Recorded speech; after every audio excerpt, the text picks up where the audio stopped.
Alright, what's up, Cole here? This is League of Legends here, race number 6 at Orlando Kart Center, and it's lights out, and away we go. So we're starting pretty much in the middle of the field. Qualifying was all over the place in the rain, so just kind of a mixed grid here at the beginning, but we try to go up the inside here, find some grip. This guy has no grip and just absolutely skids his way up in front of me, and I really had not much choice. I don't know, it could have been my fault. This is my second race in the rain, so still kind of getting to the grips a little bit, but unfortunate for him. End up avoiding the moment there into T3, and we're up the inside on this guy here, which is a little bit sketchy here. Still found the grip, end up enough to get out, and he's still going to be right there on our rear. And coming through here in T6, trying to find some grip, and there was a little patch right there in the middle, but just still sliding straight out to the exit. And there he is right there, who we had just passed previously. Coming through here, just really sketchy, typically flat out, but here just playing with the throttle, trying to find some grip here on lap 1, just staying out of trouble. Speaking of trouble, guy up there right in front of us spins out right in front, and we end up smashing into him, losing a lot of momentum. But so here comes Blue Jacket number 70 as we get past this culprit here. I believe he was one of the guys that spin. Number 70 and 67 here. Keep an eye out for them throughout the race, because we kind of have some good battles between them. But see there, no grip in the middle of that corner. You got to stay on the outside. Through here, a couple different lines to take, but just turns into soap right there, closer to that second apex of the chicane. Right here, I'm like, okay, can we get around the outside? Just not enough to get the power down, not enough grip, so we slot back in.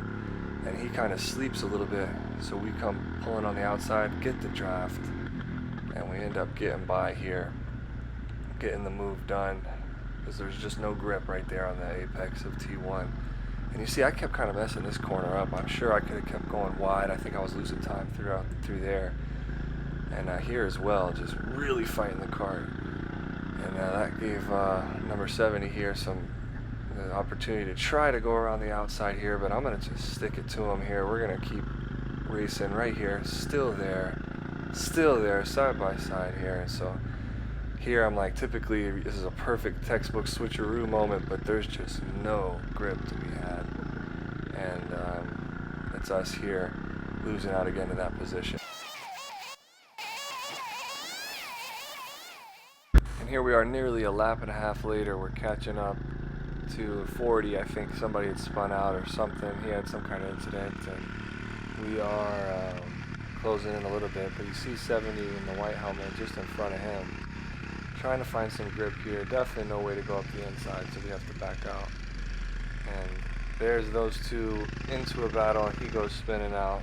70 had his elbows out and said, "That's my space, please."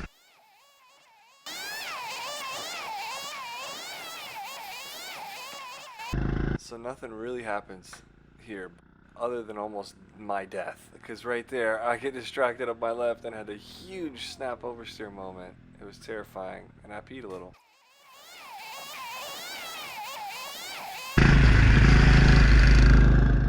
And then we finally here start to catch up to these guys after just kind of following them. That was my goal, was just try to stick close to these guys, because I knew they were in the class in front of me, the lighter class. But here we get a pretty good exit finally, after the speedy car had come through on the inside here. I don't know if he spooked the guy or what.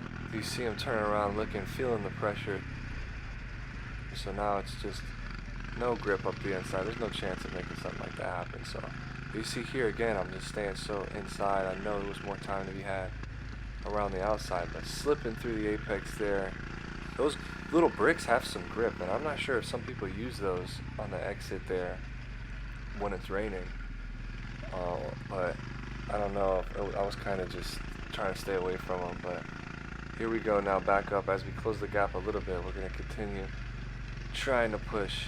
Let's go forward a little bit here. I'm just hoping they start to battle, and then I can close the distance a little bit more.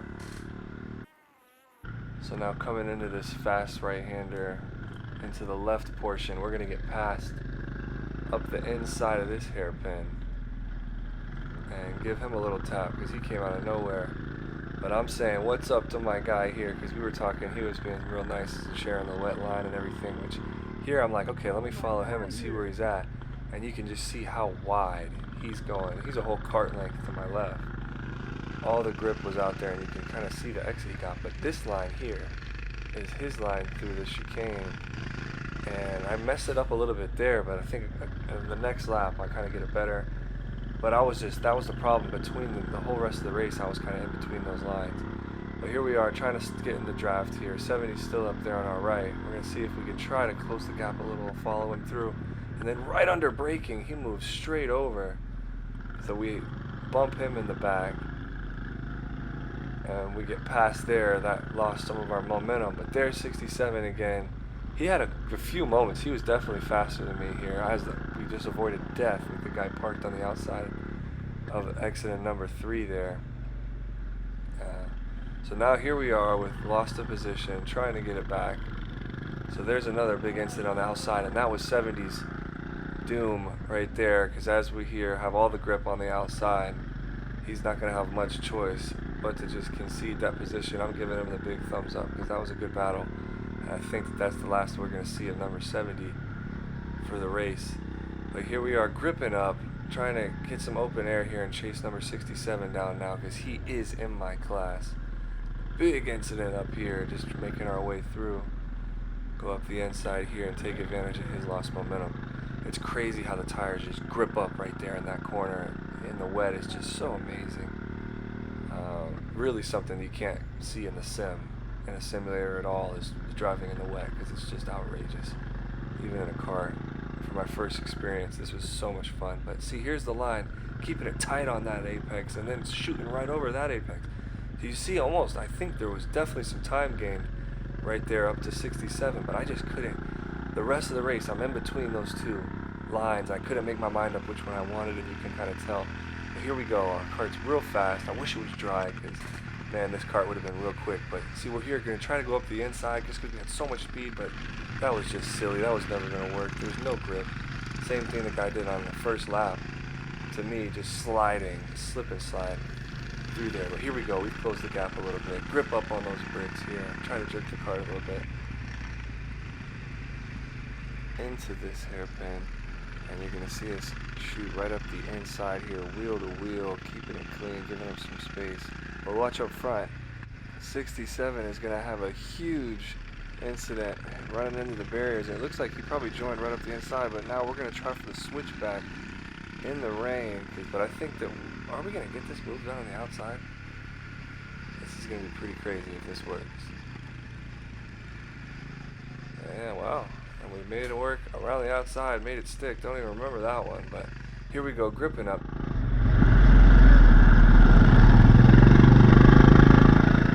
Now we got some clean air to work with. And we'll speed up here, jump forward a little bit.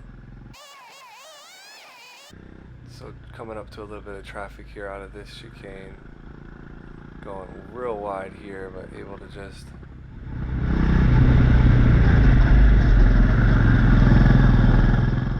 around this hairpin here, and we're going to try to chase these dudes down.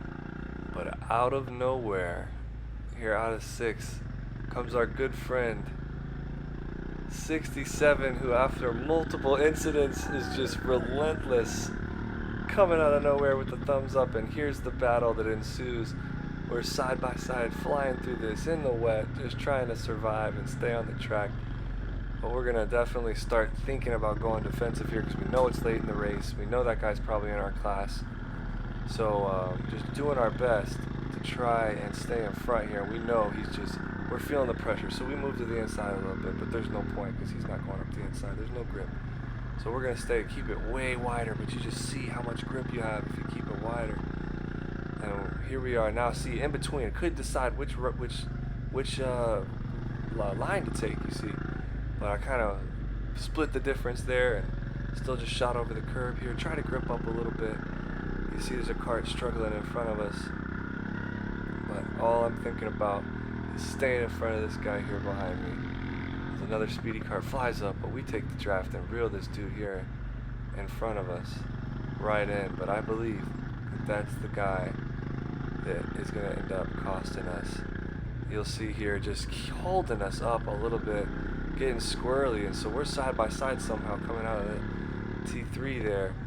But we're gonna have to concede it. There's no way we're gonna make that stick, make it work. But we're still feeling the pressure right behind from 67. Right now we're in second place now, so fighting for second. And I didn't know this at the time, but I just knew we were close. And here he is up the inside again. We're just trying to do our absolute best. His car looked like it was fast. We definitely had a fast car too, though. But you see, side by side, he's trying to go around the outside. My car just had too much speed to make that move stick there around the outside. But look, I have to go there, and he spins out. I go on the inside apex, no grip, and I slide all the way out. And I try my best here to just keep holding it, but he gets by and he gives a glorious fist pump of victory, and I'm yelling at him, telling him, and he knows it. He can hear me, I'm sure of it. Top of my lungs, just screaming at him, and there's just no hope. This is the last lap here. We're not going to have another opportunity to get him back, but you see again, just in between those two lines, not sure what I was doing there towards the end of the race. He's into the barrier a little bit right there. Somebody tries to look up our inside, but there's no grip over there, and we're just going to go ahead and power our way to the finish. And man, what a race. Here you see me just complete disregard for the braking zone. My shameful ramming attempt on him, and just spinning out here after the checkered flag, and just an absolute blast of a race. I mean, you gotta love, of course you prefer if it's dry out, but man, sometimes a good wet race right here, I get why some people enjoy it, because if it rains, it's not the end of the world when it comes to racing, because it just is a whole different ball game. You go against all of your what you know about the dry line, and you throw it out the window. And there's probably 100 different lines to take around the track, because there's just grip in different spots. You can find it here and there. Right there in the middle, I was finding grip, but a lot of people were finding it around the outside. Definitely far from an expert, but there's a podium drive right there in the rental heavy class at Orlando Kart Center. Such a blast. And here's me now afterwards running up to my guy that we had a good battle with here. His name's Chris, man, really cool dude. You see the smile on his face, and it's just nothing like it. We'll see you guys next time here on EQ Racing.